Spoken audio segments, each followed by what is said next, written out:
Socially जो मुद्दे उठा रहा है वो क्यों, हर व्यक्ति ऐसा क्यों जो देशभक्ति की बात करता है, हर व्यक्ति दीपक के जैसा क्यों होता है, हर व्यक्ति सोनम वांगचुक के जैसा क्यों होता है जो उनके विरोध में बात करते हैं। तो दिक्कत ये है कि वो अपने लोगों को तो वाइट वॉश कर देते हैं उनके पार्टी में जो है, दूसरे उनके लिए जहर बन के निकलते हैं। लेकिन एक सवाल ये भी तो है कि कानून बड़ा हो जाएगा या कानून से बड़े दरअसल जो है पप्पू यादव सांसद जी हो जाएंगे। मैंने कब कहा? तो कानून को अपना काम तो करेंगे ना। कानून का काम ये भी है कि प्रायर नोटिस दिया जाता है। अगर आपको नहीं पता है तो मैं बता दूं, आधी रात में कभी गिरफ्तारी नहीं होती, ये भी आपको पता होना चाहिए, चाहे वो आदमी हो चाहे और कानून में लिखा है कि आधी रात नहीं, आपके पास जब तक प्रॉपर वारंट और आप प्रायर नोटिस नहीं दे देते तब तक रात में आपको बताना होता है, स्पेशली मिनिस्टर्स वगैरह की जब बात हो, सांसद वगैरह की बात हो तब, है ना। और अगर मैंने मान लिया कि आपका कानून ये सब छोड़ के आपने नया ऐसी कोई चीज़ निकाली है कि आप कभी भी जाके गिरफ्तार कर सकते हैं, तो आप असम के सीएम को भी उठा सकते हैं, ठीक है। जब वो लगातार मुसलमानों के खिलाफ में बयान दे रहे हैं, 100 से प्लस FIRs हैं, यहाँ एक FIR की वजह से आप रात को गिरफ्तारी कर रहे हैं, वहाँ 100 FIR होने के बाद भी आप उनको गिरफ्तार नहीं करते हैं,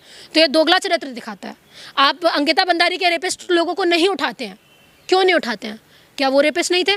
क्या यहाँ पे मुद्दा उठाने वाले लोग गुनहगार हो जाते हैं, जो रेप करते हैं वो गुनहगार नहीं होते? तो ये भी तो दोगला चरित्र है ना सर। तो आप ये कह रहे हैं कि कानून व्यवस्था पार्टी देकर या इंसान देकर, शक्ल देकर? बिल्कुल, लॉ बदलता ही है इंसान देख के।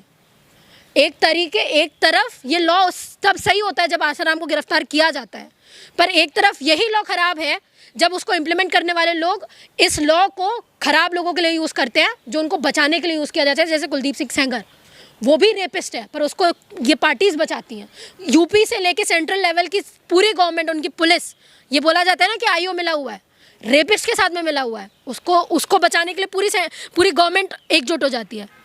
तो ये दोगले चरित्र हम लोगों को भी दिखता है। दूसरी तरफ आप वो ले लो, UGC का मुद्दा ले लो, आप सूर्यकांत जी जो हमारे CGI हैं, वो एक तरफ पहले जब CGI नहीं होते वो ये चीज़ बोलते हैं कि रूल रेगुलेशन आने चाहिए, लोगों जो हमारे बच्चे हैं उनके साथ में इंस्टीट्यूशन मर्डर हो रहे हैं, डिस्क्रिमिनेशन हो रहे हैं। तो आप ये कह रही हैं कि जो पावर है, जो कानून व्यवस्था का या कुर्सी का या मंत्रालय का, उसका गलत इस्तेमाल बिल्कुल।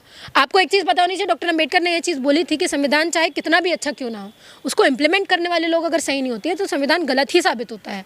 तो ये जो संविधान है वो बहुत अच्छा है हमारा, पर इनको इम्प्लीमेंट करने वाले लोग, जिन लोगों के हाथ में सत्ता है ना सर, वो सही लोग नहीं हैं। इसलिए जो कानून का दुरुपयोग ये लोग कर रहे हैं, और वो होते हैं ना लूप होल्स निकालने वाले लोग, कि हर लॉ से कोई ना कोई लूप होल निकाल दें, ये वो लोग हैं, वो लूप होल ढूंढते हैं, ऐसे लोग हैं। लेकिन पप्पू यादव जो है दरअसल वो ये तो नहीं कह रहे हैं कि गिरफ्तारी हमारी गलत है या नोटिस नहीं आया, वो ये कह रहे हैं भाई आधी रात हमको नहीं जाना, और दूसरी बात ये कह रहे हैं जान को खतरा है। तो वो गिरफ्तारी का विरोध, अगर वो इंसान है, अगर साफ सुथरे हैं, धोखाधड़ी नहीं किया, लूट नहीं किया, तो डरने की जरूरत क्या है? डरने की जरूरत है ना, कि गिरफ्तारी किस किस की नहीं होती। सोनम वांगचुक की भी गिरफ्तारी होती है ना, वो किस लिए बैठे थे?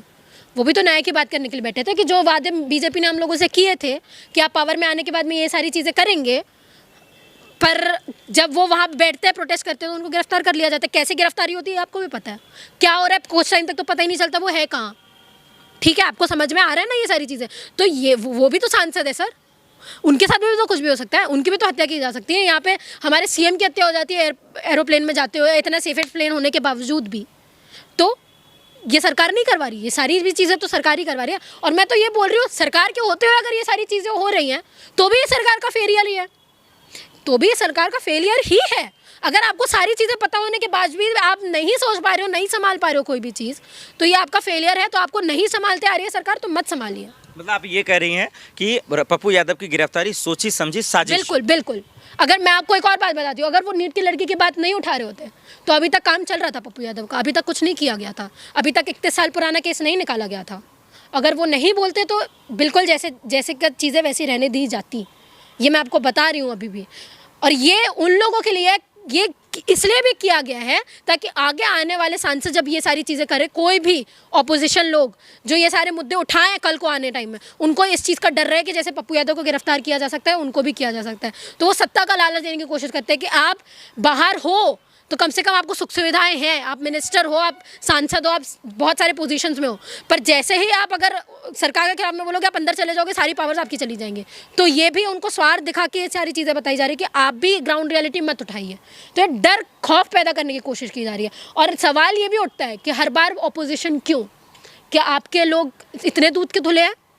बिल्कुल नहीं, लगातार न्यूज़ आ रही हैं। अब तो मोदी जी के बारे में भी बात होने लगी है कि एप्स्टीन फाइल में कैसे नाम आ जाता है। ये सब सोचना पड़ेगा।